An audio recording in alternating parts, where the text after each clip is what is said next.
Welcome to the Intellectual Freedom Podcast. Here we analyze politics, culture, technology, and society at large through the lens of critical thinking and open-mindedness, not demagoguery and partisan hyperbole. I am David Hopkins, Professor of Humanities, your host and your guide. So without further delay, let's go ahead and get started.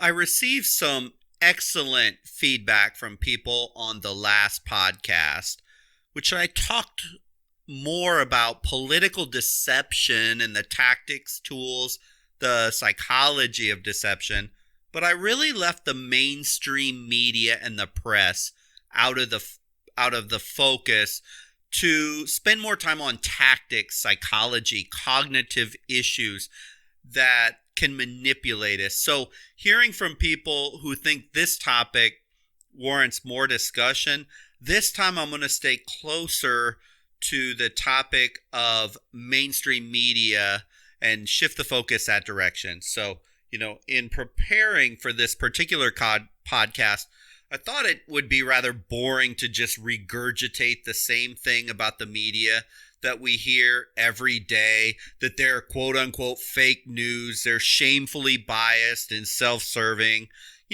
By now we all know that this is pretty much the case most of the time.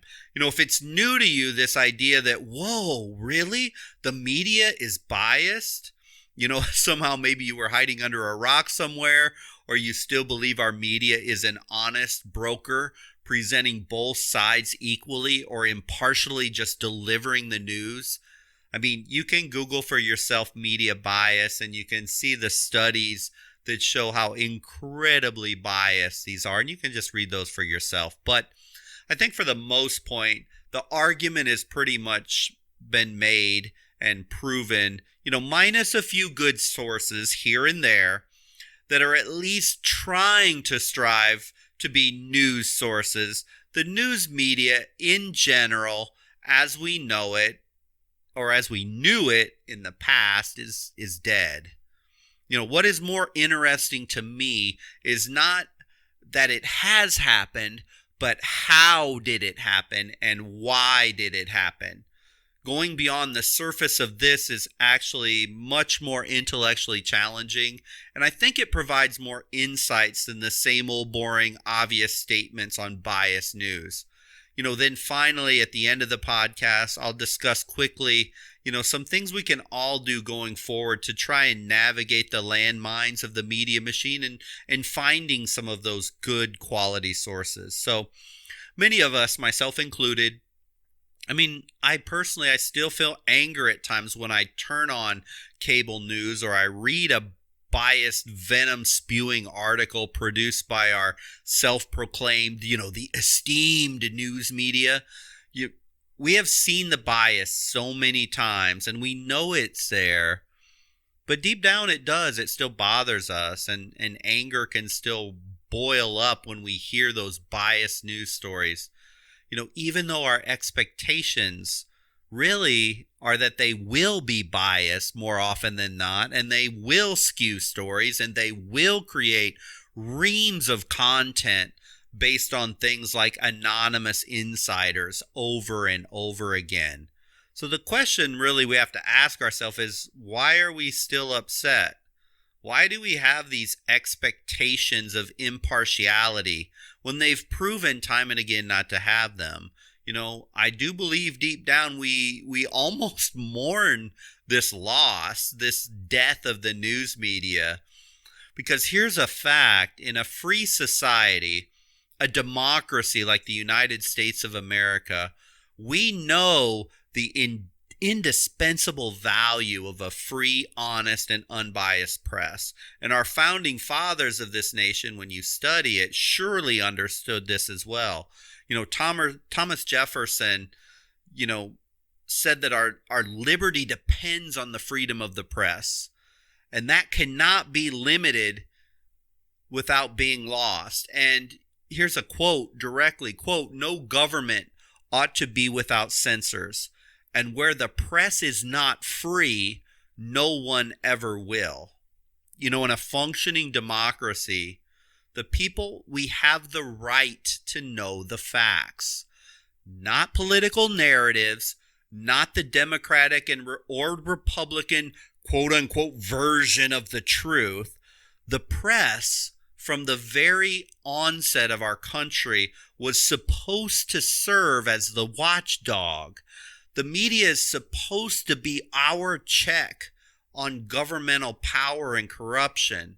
For our democracy to work efficiently and effectively, we, the people, the ones that actually decide who to elect into office, we need to be well informed. And this is becoming increasingly difficult over time. So when the news media is doing its job properly, they are educating voters, telling all of us about the goings-on in government. They're giving us updates on political candidates, both the pros and the cons of each. We shouldn't have to switch from one channel to the other to get the pros and the cons. The relationship, when it works right, it's very synergistic. A free press can only exist in a free society, and a free society cannot flourish without a free and independent press. Each of these are indispensable to the other. So I believe so much of the anger and the resentment we have towards the modern news media is a sense of betrayal. All of us have been betrayed or stabbed in the back at one time or another in our lives, and we know what it feels like. In many ways, the media has betrayed us. We feel they violated our trust as they no longer do what they promised to do or what they were supposed to do. But even worse, they still attempt to look us square in the face and deny they are biased. Heck, even Fox News called itself the quote-unquote fair and balanced news broadcast. On the liberal side, the pundits look aghast. They're almost stunned when they are accused by Trump or others of being a mouthpiece for the far left. I mean, they literally can look in the camera and say, "What? Who, me? How dare you? I'm a respected member of the press." This relationship is tarnished, almost certainly, which I hope not, beyond repair at this point, without any major changes. And many people, they're just ticked off that our ability as citizens to make sound decisions and remain a functioning free democracy relies on them to deliver the news. We need news. We want news, but we want it without hyperbole. It's not a coincidence that when socialist regimes or communist regimes seize power, the most important industry to take control over is the media. TV, radio, newspapers, and now the internet. They have to be controlled first and foremost. In short, the founding fathers were absolutely correct. It is impossible to have a truly free and democratic society without a vibrant and a healthy press. Sadly, I believe this sickness in the soul of the press is terminal. The loss of incredible potential is staggering. As I thought through this potential, really, it's a dangerous word, right? In our personal lives. Oh, that kid has so much potential. This company or this product has so much potential. Too many kids or companies, they carry the weight of this heavy burden of potential heaped on their head. And that can lead to anxiety, stress, or failure. But in the news media, what could have been almost angers me as much as the betrayal. I can see in this age of technology and access to so much data, so much reach, the potential of a noble, honest, insightful media digging out facts, real facts, and the ability to deliver truth that is vetted analyzed, scrutinized, and quality checked, then distributed to all across huge swaths of video, social media, web articles, TV, radio. I mean, it could reach billions instantaneously to educate everyone on what is going on, true and real, and honestly, it would keep politicians in check. Think about it. With our access to information, it's unlike anything we've ever experienced before. This power to spread truth, to keep the government in check, to weed out corporate corruption, to improve social and economic justice. I mean, the opportunity is so strong, but yet, if only the media were trustworthy, honest, unbiased, disciplined, focused on a mission of service, you get the whole story. It's hard to imagine the global impact on freedom of thought, freedom of expression, freedom in general that could have been. With this global revolution in technology, the media had the potential, if only they would have grabbed it. It could be one of the greatest, most profound forces of change and honesty and goodness in the world. Even in the sad, decrepit state that we're in right now, the media still wields power and influence. Imagine if they would have properly deployed themselves. But they didn't. They shrank from the task. They left that potential completely unfulfilled. They sold out.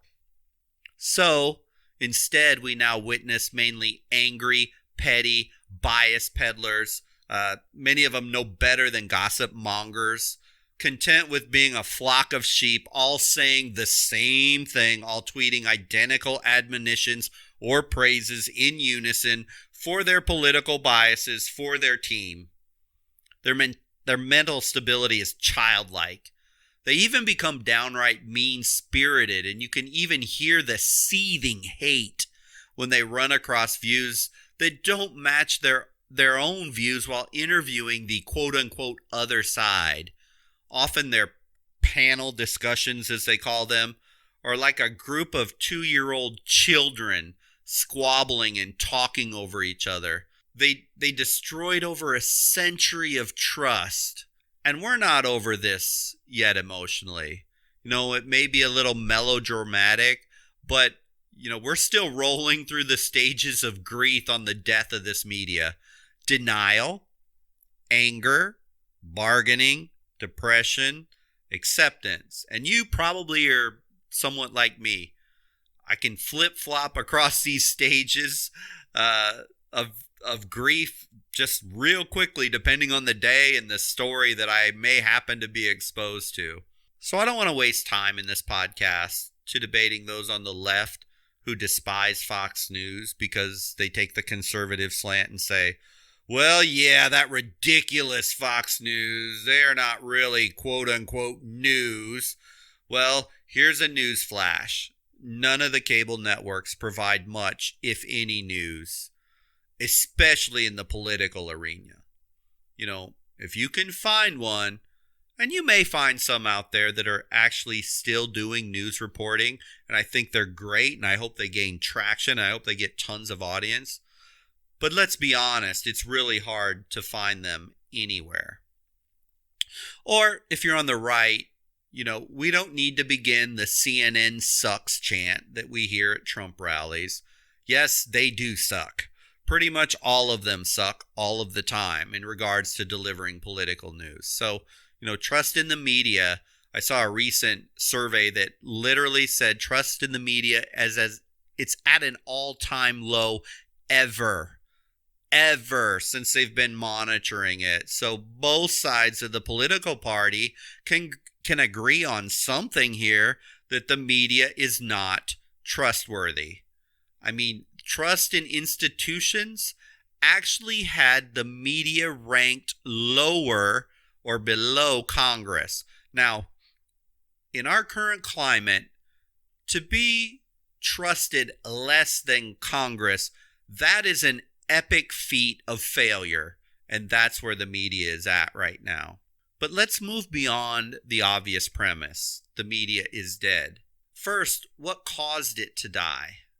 Then, of course, the more challenging question and the very sad conclusion of why did this even happen?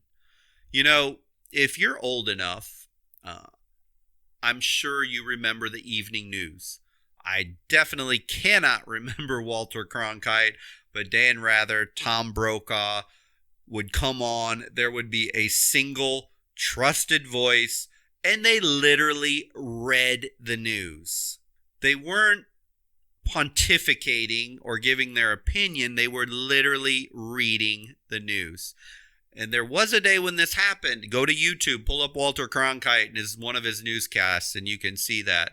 So this lasted from basically the inception of television in the 1940s, and it made it all the way to the 80s. And the news broadcaster's job, not to give an opinion, not to raise a voice in anger, disgust, or joy. It was steady, objectively delivering the facts. That was the job.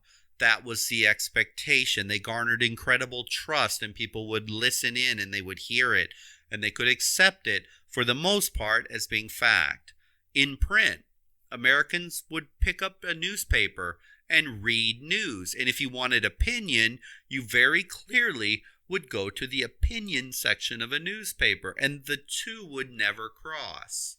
You know, the convention still exists today of having the opinion pages, but basically opinion is now bleeding all across every single political news article that exists in the mainstream media today. And so let's look at what the three causes were. And you know, the first thing that actually happened, we can track this back, and it happened because of an innovation. And innovation happens or cultural changes are sparked by innovation. And really, if we look at the year 1980 and the advent and the launch of CNN and cable news, this literally revolutionized the news media from the outset, because we went from standard half-hour, hour-long broadcasts to news running 24 hours a day, 7 days a week, over 8,000 hours of broadcast time in a year. And this was a huge innovation. So here sits the cable news company. They need to fill up content not for 1 hour in a day and scour the country and the world to come up with an hour. They now need to fill up their station and their broadcast time all day long. And in the void of substance, the channels had to begin manufacturing stories. They had to amp up dramatically topics, the drama, the urgency, the importance. Thus began the quote-unquote breaking news hysteria of cable TV, with no news reporter, investigative reporter, but instead TV personality types. And the ones that survive in this world, they were loudmouth, they're brash, they yell, they fight, they scream at each other.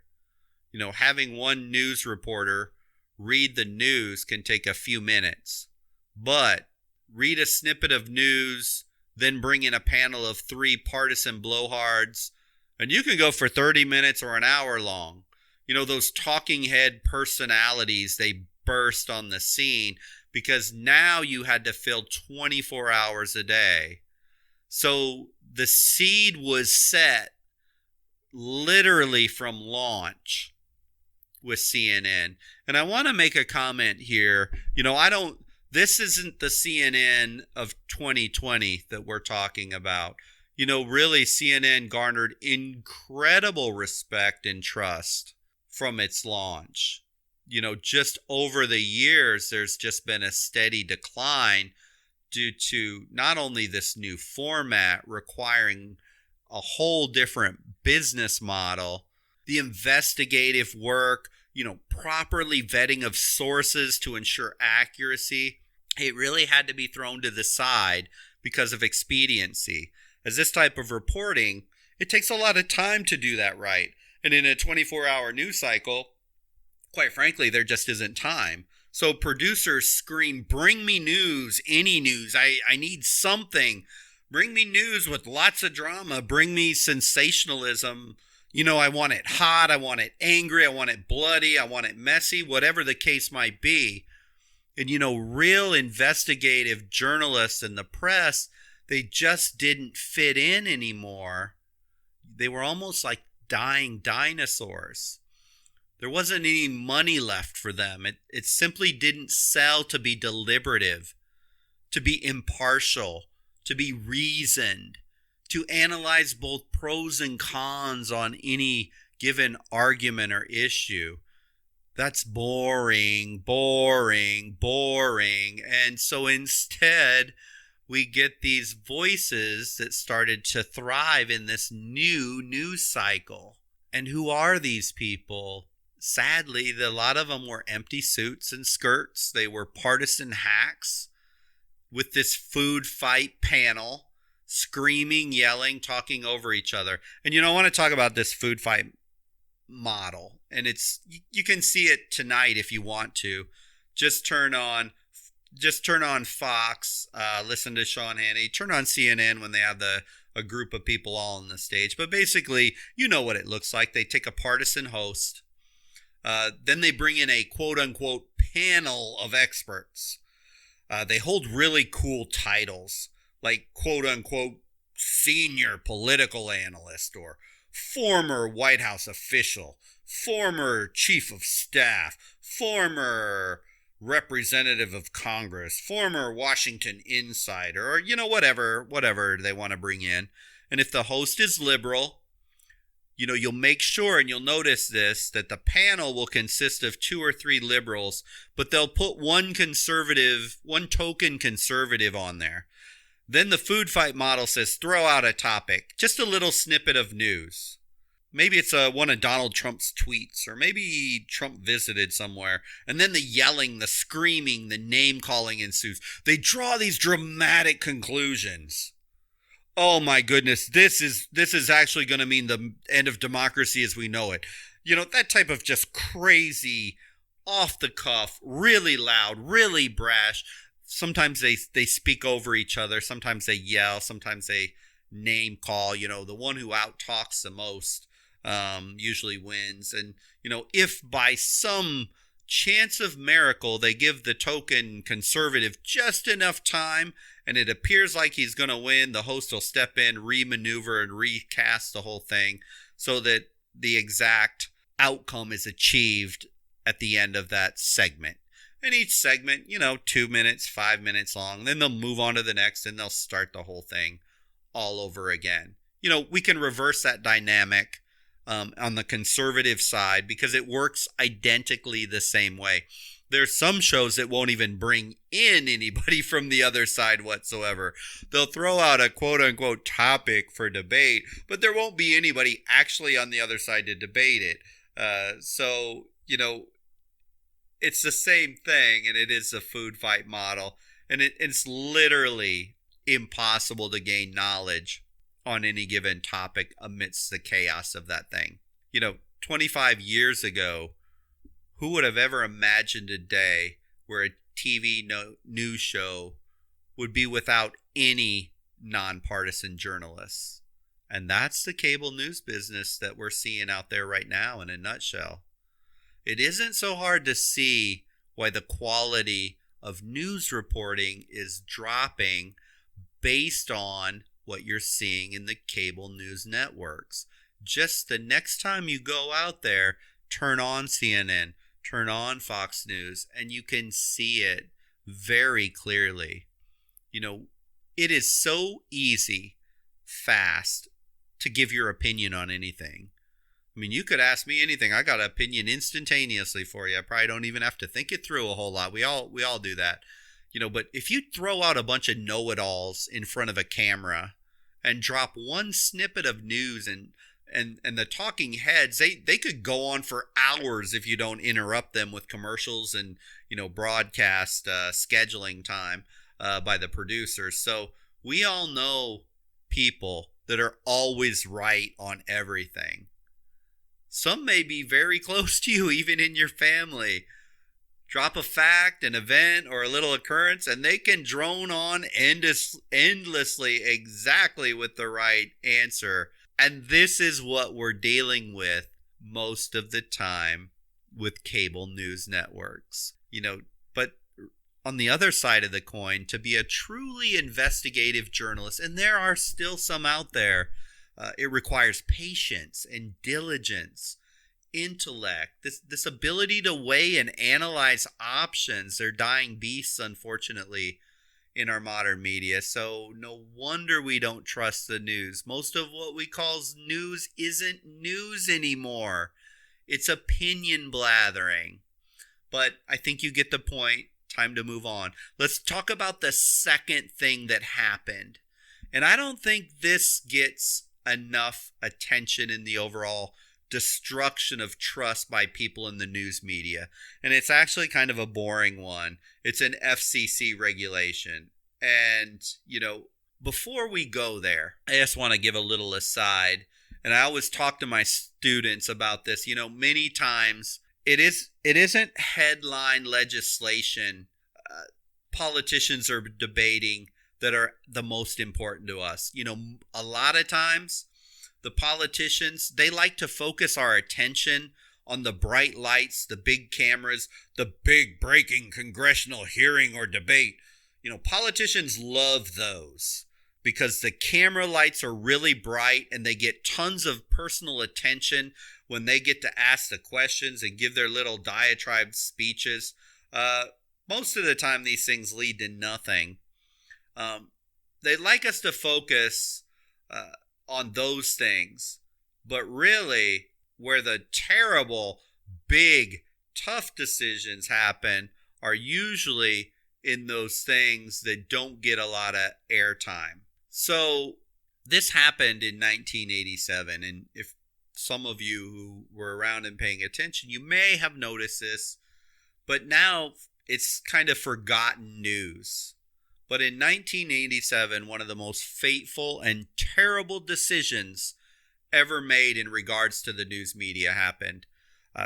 Back in the day, Ronald Reagan was president, and the Democrats controlled both the House and the Senate, so it was a bipartisan Congress when this massacre occurred. There was an FCC policy that had been intact to regulate media basically since the onset of television, and it was called the Fairness Doctrine. It was a wonderful idea, actually, and all it did is it required the networks to provide balanced coverage of both sides of any controversial issue so that the viewers would have enough information to make up their own minds. I mean, what a great idea, right? Well, it was eliminated in 1987. I guess the idea of fairness didn't make sense in 1987. I don't know what exactly they were thinking, but the lobbying of Congress and the White House by cable TV was viciously intense from what I've read about this topic, and basically politicians caved and the FCC caved and they eliminated it. This left open the media to regulate itself and determine fairness on their own. I mean, this is actually laughable and funny how ridiculous and absurd the idea of the news media regulating itself to make sure they are fair, so they can deem themselves fair just by their own analysis of themselves. Oh my goodness. Talk about letting the wolves loose in the hen house. Many of us don't even realize what we, the American citizens, lost when this fairness doctrine was eliminated. And I'm sure in 1987 they had no clue the depths of where this would descend. But I want to actually just read for you the exact language from the doctrine. Quote, the doctrine imposes affirmative responsibilities on a broadcaster to provide coverage of issues of public importance that is adequate and fairly reflects differing viewpoints. In fulfilling its fairness doctrine obligations, a broadcaster must provide free time for the presentation of opposing views if a paid sponsor is unavailable, and must initiate programming on public issues if no one else seeks to do so. End quote. Wow. I think maybe the worst words on there for the businesses were free. In essence, getting rid of this doctrine, it killed the requirement of TV news to be impartial and balanced. And it isn't shocking, this changed everything. By 1996, we see the O'Reilly factor on Fox, and an explosion of these partisan, very in-your-face news broadcast opinion shows. And pretty much the stake was set in the ground. And it's went even further from there. The Sean Hannity show in 2001. Now I believe one of the most highly rated broadcasts and cable TV. Rachel Maddow in 2008 on the far left side. And now major swaths of CNN and Fox News devote incredible amounts of time to these opinion-based shows that take news items or alleged news items, and they talk about them with fire, emotion, and fear. What was the third thing? I want to talk about the internet. And by the mid-1990s, I guess you could say the internet was becoming mainstreamed. And the explosion of online connectivity and consumers, moving to get news online, made it even worse for the mainstream media as we progress all up until around 2010. Now, I saw some really recent numbers of where people get their news online, and the numbers are staggering. 90% of people now get their news, their political news, online. Reddit, Facebook, online sources of every kind of ilk, personal blogs. We're almost certainly not going back to the old school. Just like TV knocked out radio, the internet is knocking out cable news and traditional TV as the dominant force in how we get our political news. The internet's influence doesn't end just on the edge of the computer screen either. As people's minds become more attuned to the instantaneous worlds of social media blogs and personal websites, it's caused traditional media to try and adapt to this new audience's expectations and their lowered attention spans. I talked about this lowered attention span in the 13th podcast. Sadly, Americans are becoming more accustomed to fast, short, dumbed down, abbreviated, just exactly like they get online, as well as the mass media and accommodating them. So television programs, they're adding text scrolls and pop-up ads, and magazines and newspapers, they're shortening down their articles.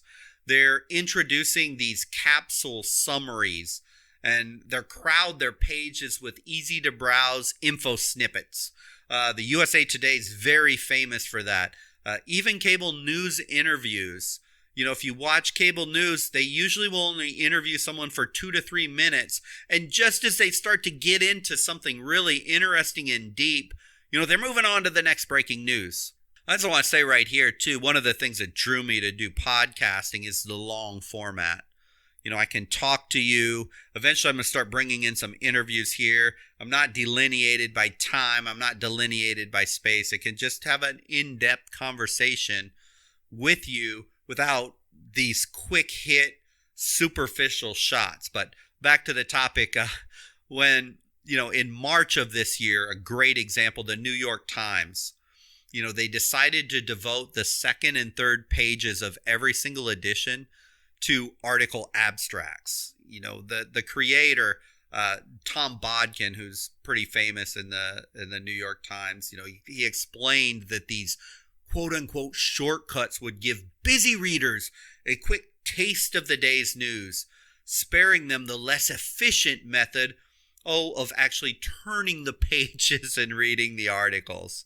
See, even these old media players, they have little choice but to try and play by the new media rules. The vaunted newspaper of record known as the New York Times, in its glory days, has now become like a Cliff Notes version for the attention span weaklings, skimming articles so fast that they can't even invest enough time to turn the pages.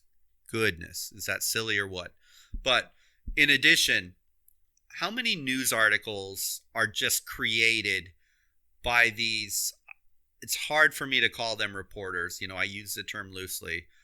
Reporters who use Twitter grab a 160 character tweet and then they pontificate their opinion for 500 to 800 words and then hit publish. Sadly, this type of reporting seems to be the extent of most of journalistic inquiry in our modern world. Grab a snippet of a fact or a tweet or a soundbite. A lot of times you'll see things like, oh, a large segment of the population is seething over X, Y, or Z, or Twitter is up in arms or enraged. Then surround it with opinion, partisanship, build a flamboyant title, and hit publish. Yet of course, the whole country isn't usually enraged or up in arms. There's only actually about 20% of the population in America actually use Twitter. And in regards to that population on Twitter, 10% of the users on Twitter produce 80% of the tweets. But hey, why worry about the details of being objective when you can just publish quickly, right? I don't know why this one annoys me the most. These reporters who taking a pulse of the nation based on superficial internet viral data, and then they pass it off as the country.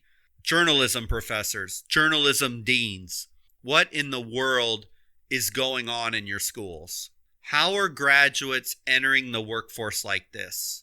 Where is your influence on the media industry in general? Why are we pushing out partisan drone graduates into the industry? I want to understand this. Okay, I'm going to stop here on this one. I'm getting myself all worked up. Maybe I need to dig a little deeper myself, see what's happening in our journalism schools, that this is becoming acceptable more and more frequently. And I'm sure the issue's a lot more complex than I'm making it. But let me shift gears here. You nor I, we have to be who we are, and we cannot be who we are not. And it really comes across as fake and disingenuous when we don't do this. The internet has caused such a cataclysmic shift in news consumption. And the traditional press and news media, they're trying to recreate themselves and emulate the world of the web. Well, in doing this, they've made things much, much worse. And in essence, they've eroded their credibility, the very thing that made them trusted. Trying to be the internet is not working. Most people don't want the true and honest press to be like the internet. We want a deliberative, a rational, and a reasonable, nonpartisan press because it is important to have this. So in the end of this, I see three primary causes. Of course, there's more than this, and I've scratched the surface, but I think we can boil it down to three core ones. The first one is innovation happened. Cable news TV burst onto the scene, and it disrupted that traditional model of reading basic news at your 5 o'clock hour, your 6 o'clock hour, your weekend show. So innovation of 24-hour cable news. Number two, the elimination of the safeguard. That fairness doctrine going away in 1987 was just a dagger. It was a dagger in the heart of fairness, for sure. And then finally, this third innovation, the internet happened. Just like the internet happened and has disrupted so many different industries, it has disrupted our news media in ways that we still are struggling to understand. So these are the cultural and the political shift, but it still doesn't explain why. Why? We got the what's: innovation, elimination of the fairness doctrine, and then the internet. But it doesn't explain, why did the media get corrupted? This industry could have been expanding quality news coverage with the innovation and creation of cable TV instead of degrading it to reality TV show drama. Also, the elimination of the fairness doctrine did not have to mean all the news networks couldn't maintain a fair, ethical, and balanced standard of conduct. I mean, all of us, we have to continue to hold a certain moral code in our professional and our personal careers with government. I mean, we don't have to compromise, but the media did, and they went rogue with their partisanship. And then finally, the internet revolution, it didn't mean the industry had to make reporters lazy, haphazard, quickly publishing rubbish upon rubbish when they're called out on anything. They just simply post, oops, my bad, here's an edit, an apology, and move on and do it again and again and again. So this brings us to even a more difficult and important question. Why? Why in the world did it happen? I think it's almost easier to find the what, which we went over, and then harder to figure out why in the world did they do this. So why is vital? Why did this vital institution of democracy, did it decay into its current state? The answer, I believe, is incredibly simple. Money. You may think, oh, geez, that's it? Just money? I wanted something more juicy. I wanted you to say something like they let their liberal or conservative biases own them. But, let's trace the money of this industry. Nearly all news and content distribution right now is controlled by a very select group of giants. It's so select, I can tell you their names in about 5 seconds, and you're going to recognize every single one of them probably. Time Warner, Walt Disney, Viacom, Seagram, News Corp, Sony, GE, and AT&T. That's where pretty much all the news programming come from. So this is where you say, of course, it's the liberal CEO or the conservative CEO who just wants to do nothing but push out their agenda. Well, I mean, it is possible, and it could potentially play into it, but having worked in the stock market, following corporate America a long time, I doubt the CEOs see red or blue before they see green. I mean, nothing is more beautiful than the color of money to these corporations. And I highly doubt they would jeopardize their own personal... They would sacrifice the company being viable just so they can push out, some sort of an agenda.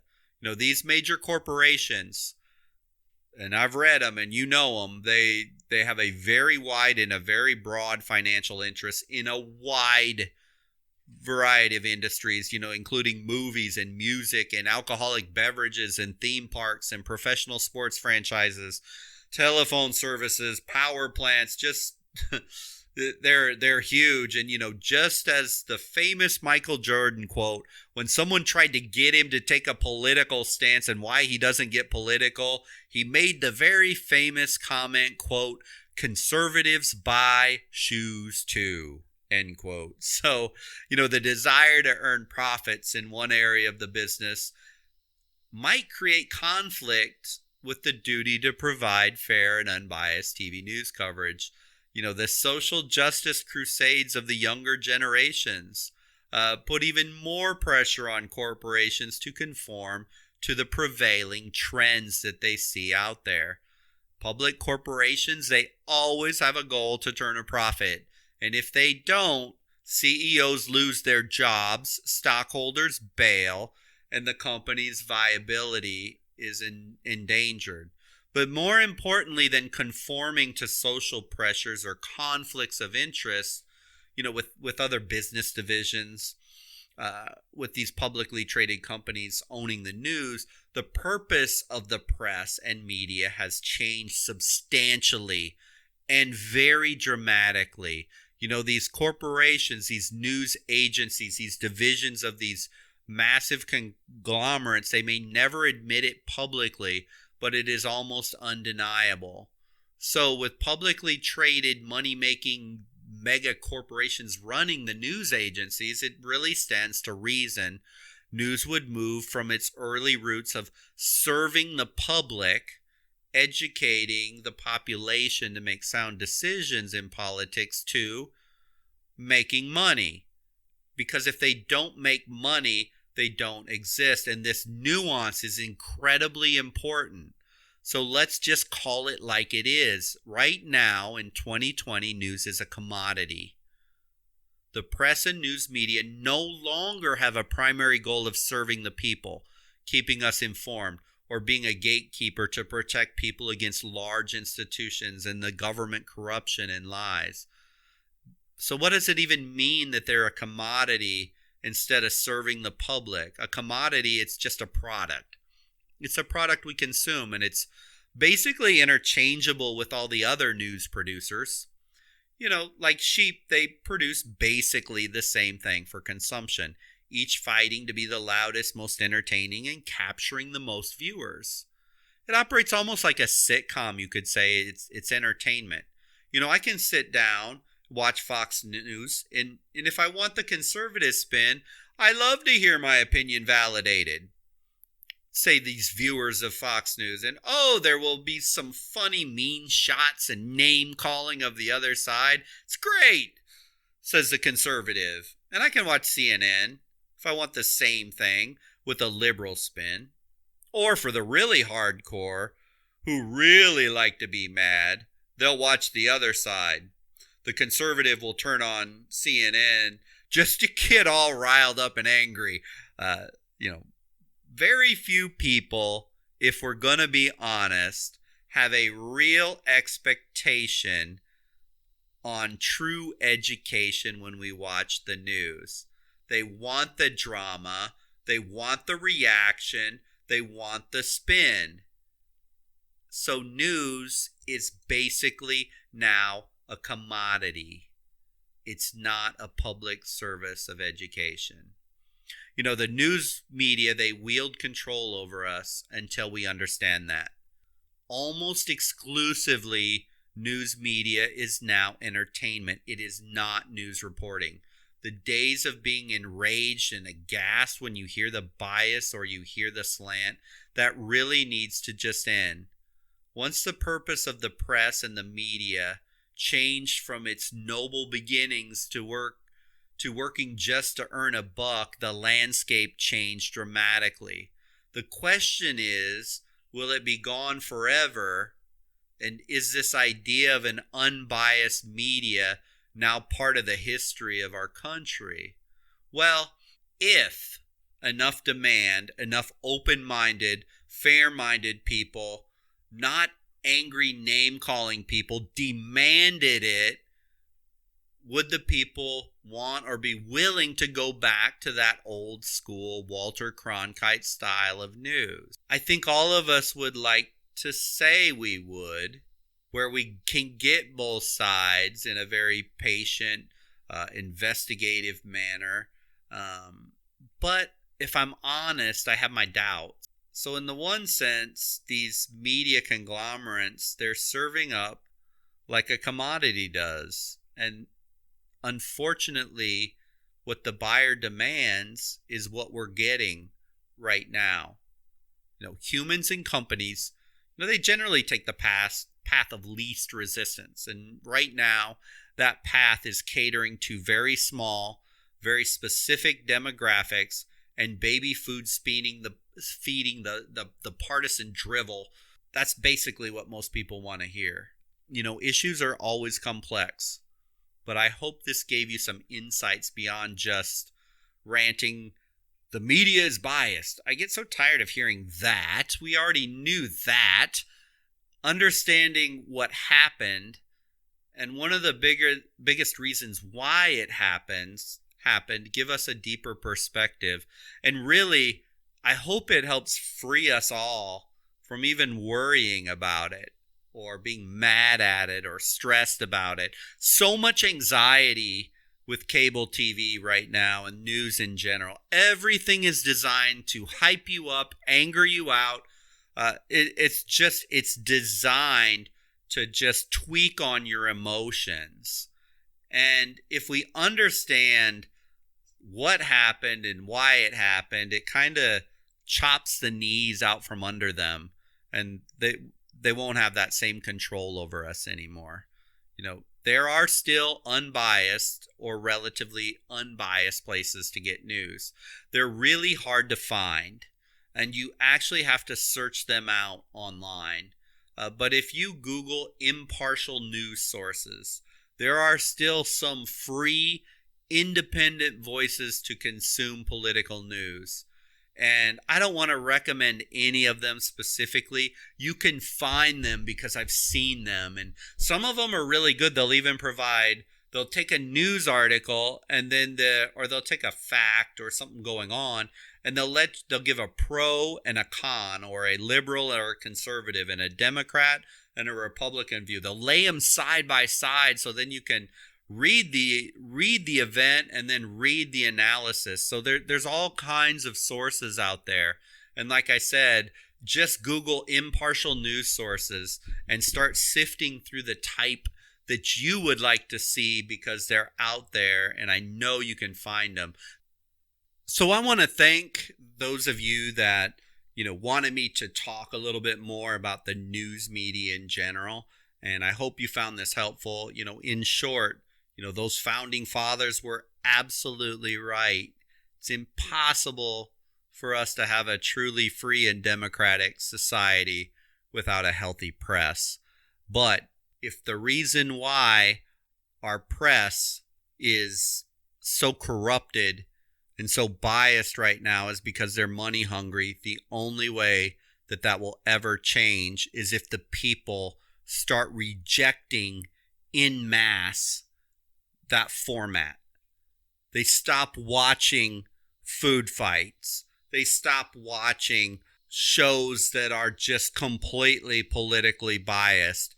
And instead, people start seeking out, moving towards, and listening, watching, reading sources that are unbiased. Then those that have power, and you hit them in the pocketbook, they may start to change, and they may start to evolve back towards a more unbiased approach. But it all starts with us. It doesn't start with them. They will react when we react.